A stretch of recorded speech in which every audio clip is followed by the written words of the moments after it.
Welcome to CarSceneKorea. I introduce newly released Genesis, Hyundai, and Kia cars. And the car I have behind me today is Kia EV6, but it's GT-Line, 4-wheel drive, all-wheel drive. That means dual motors and more power. The open ride road, oh my god! And as for the exterior, I've already gone through extensively on both, well, not even both, it's all EV6 variants, that being a normal one and GT line and also GT. Well, GT is not yet in production, but I've covered that on a EV6 World Showcase debut. Well, that being said, let me pop the hood and show you how I know, or how you guys know. That's right there. We get the small front size due to another motor sitting on the front, as we can see over there, and that is one of the obvious way to see if you have dual motors or not. Again, exterior, interior, the design, functions and features, everything, I've gone through it already extensively. Today I want to spend the whole time with the car driving around, and last time there was also a POV video with the two-wheel drive, so also go check that out. But this is what I've been waiting for the most. And you know, I really wanted to capture a car and drive a car with the dual motors, including in the IONIQ 5. But now finally I'm getting behind the wheels of this EV6. So let's go check out what she's got. I've been waiting for this so long. I'm so excited. Probably you guys can tell it from the video. As always, I'm running really short on this test driver, so I only have about 30 minutes with the car. The wheels, it is 20-inch wheels with 255/45, and that is a square setup, same size all around, and it's cross contact from Continental.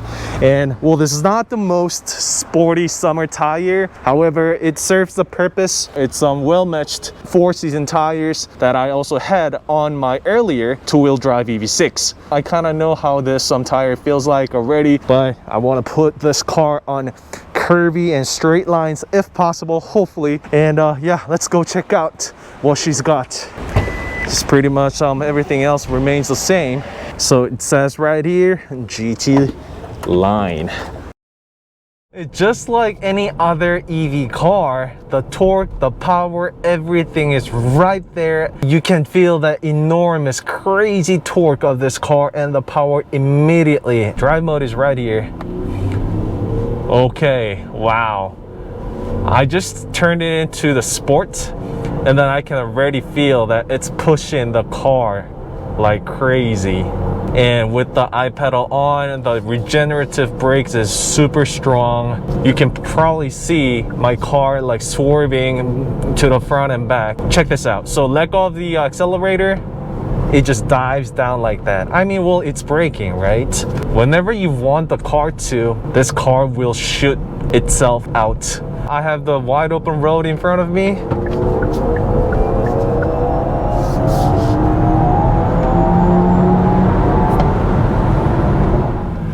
This car picks up the speed in a heartbeat, This push that I get when I hit on the accelerator, at least something that I have felt on like 500 horsepower over cars. And of course, those ICE internal combustion engine cars cannot provide torque and push like this at the tap of your accelerator, because you have to downshift. You have to get ready, downshift and downshift, set it to the proper RPM, be it like 5,000, 6,000, and then you hit the gas pedal, the car starts flying. But not with this EV.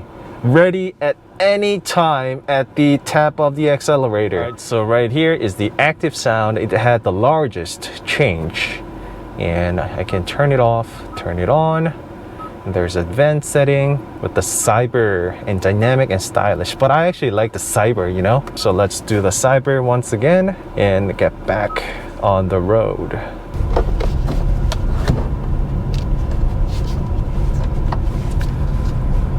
Okay, I feel much comfortable now. The steering wheel was all the way in, and you see I'm not in the best condition the road, obviously, but look at this. The car is just so gentle.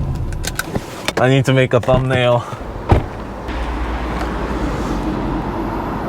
remaining time, I actually want to make comparisons. Let's actually do the speed hump test. Speed bump.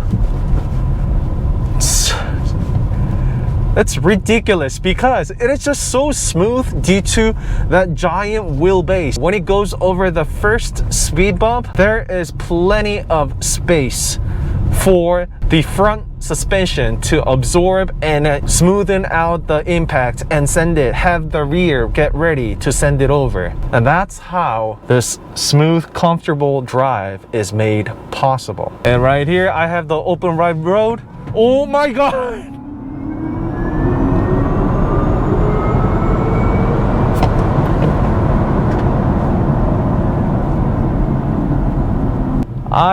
I did not fake that, people. I really didn't. I really did not fake that. Let's do it again.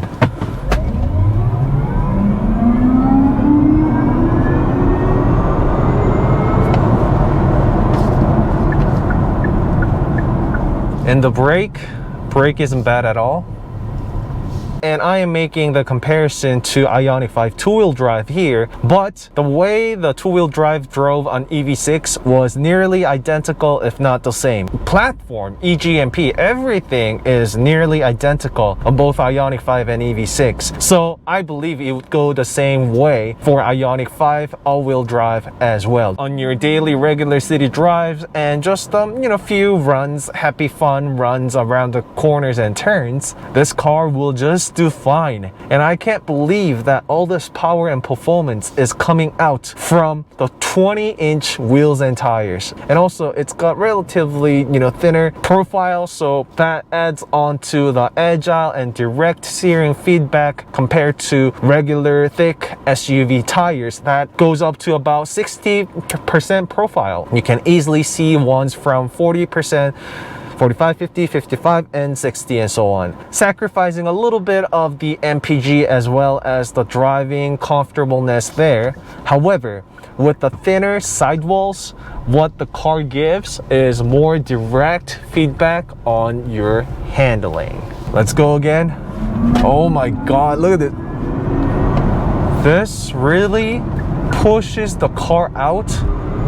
It just shoots the car out. There is no complaining about the power of this EV6 dual motor all-wheel drive version.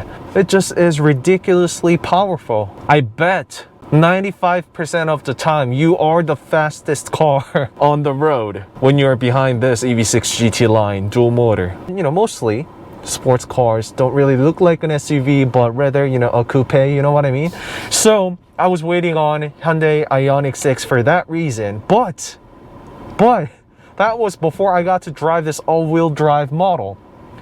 With this power and with this agile movement that this cars show me, I mean, unless you are taking this car on a track, this car will deliver every single need of yours when it comes to sporty driving. Again, this is just so comfortable, and that giant wheelbase adds on to better driving comfortableness on any types of roads and conditions, be it city drives.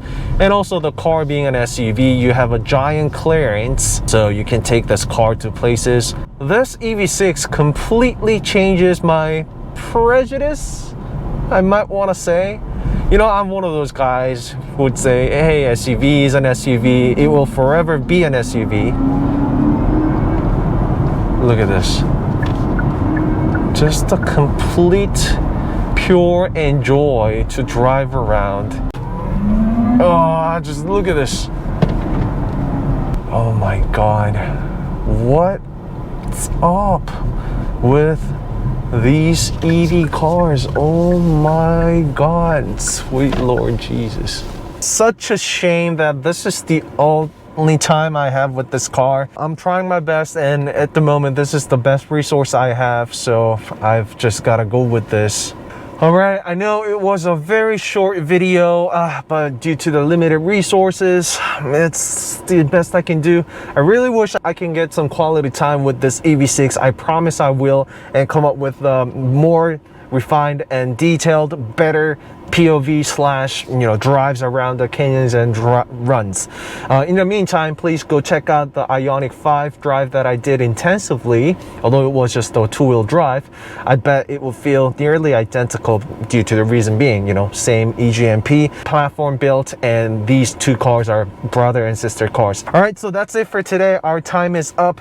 Thanks for watching Cars in Korea. Don't forget to subscribe, like, and share the video. I'll see you in the next video. Bye.